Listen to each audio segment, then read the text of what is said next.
So I have my pelvis here, my pelvis model, and today I'm going to be talking about pelvimetry. So there are many components when it comes to having a vaginal birth, and people often fear that their pelvis is not capable of allowing a baby to pass through due to having a big-sized baby. As a student midwife, I'd like to think that everyone's pelvis is capable of having a natural birth because I believe that society often creates unnecessary fears. Pelvimetry is a way that midwives could measure the pelvic bones. This is done internally through the vagina. Performing a pelvimetry exam could help ease those fears of one being too small or the baby being too big to give birth vaginally. I also acknowledge that there are some cases where vaginal birth would be difficult to achieve. So fallow pelvic distortion or obstruction labor is a possibility, a rare occurrence, but it is possible. Therefore, the size and the shape of one's pelvis does take a role in childbirth. And pelvimetry could be performed if there is concern. With that being said, there are many components that go into having a vaginal birth. First of all, a pelvis is not a solid bone. There are several pieces to the pelvis that are held together by ligaments, which allows the flexibility. Not to mention the hormones. Hormones play such a huge role in the body during labor and delivery. Relaxin is one of those hormones that allow the baby to pass through the pelvis easier. The baby's cranial bones are thin and they are weakly ossified. This allows the structures to overlap as they are under the pressure while going through the birth canal. The change in the skull, the skull changes shape, and that is known as molding. A mother's position makes a huge impact on allowing the baby to move down through the canal.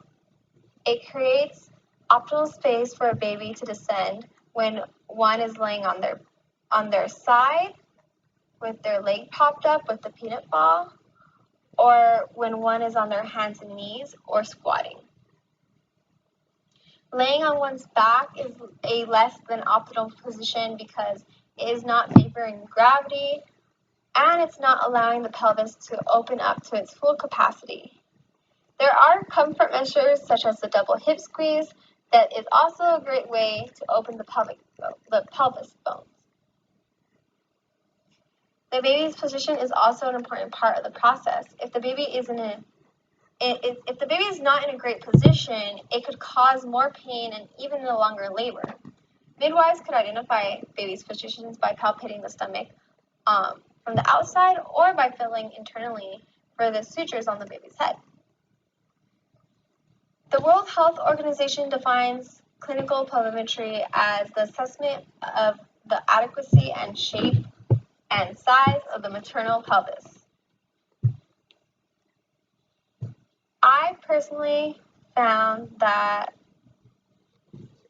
I believe that pelvimetry is a great tool and a great skill to have, but I wouldn't use it on every client. I would use it if there was concern, if the client requested, or if there was a reason that I would think that I would need to do it. Let's say if there is a past injury, that would be a good reason that I might want to check. So I'm going to go over how we would check. The first measurement that I'm going to obtain is the diagonal conjugate. I'll do this by measuring the inferior margin of the pubis symphysis back to the sacral lumbar junction. Since this is a longer measurement, I probably wouldn't be able to reach the full measurement. Or I probably wouldn't be able to obtain the full measurement because my fingers wouldn't reach all the way to the back. After this, I'll start sweeping my hands down the sacrum and I'll feel for the curvature along the sides. And I might not be able to feel the full thing because it will be a wider pelvis in most cases. I will continue to go down and find the coccyx, and then I'll find the prominence of that, and I'll note its flexibility. I'll then go to the side walls of the pelvis, go down until I find the ischial spine. I'll measure the distance between the sacrosciatic notch from one edge to the sacrum to the other.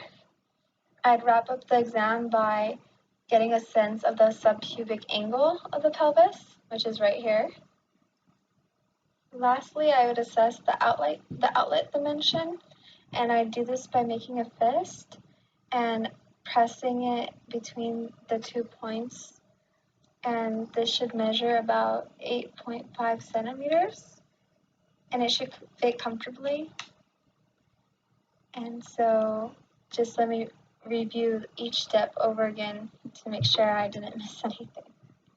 So I would assess the depth of the sacral curve. I would assess the size of the pelvic inlet. I would assess the distance between the ischial spine. I would assess the angle and the width of the pubic arch, and I would assess the outlet dimension. And that is how I would perform a pelvic exam.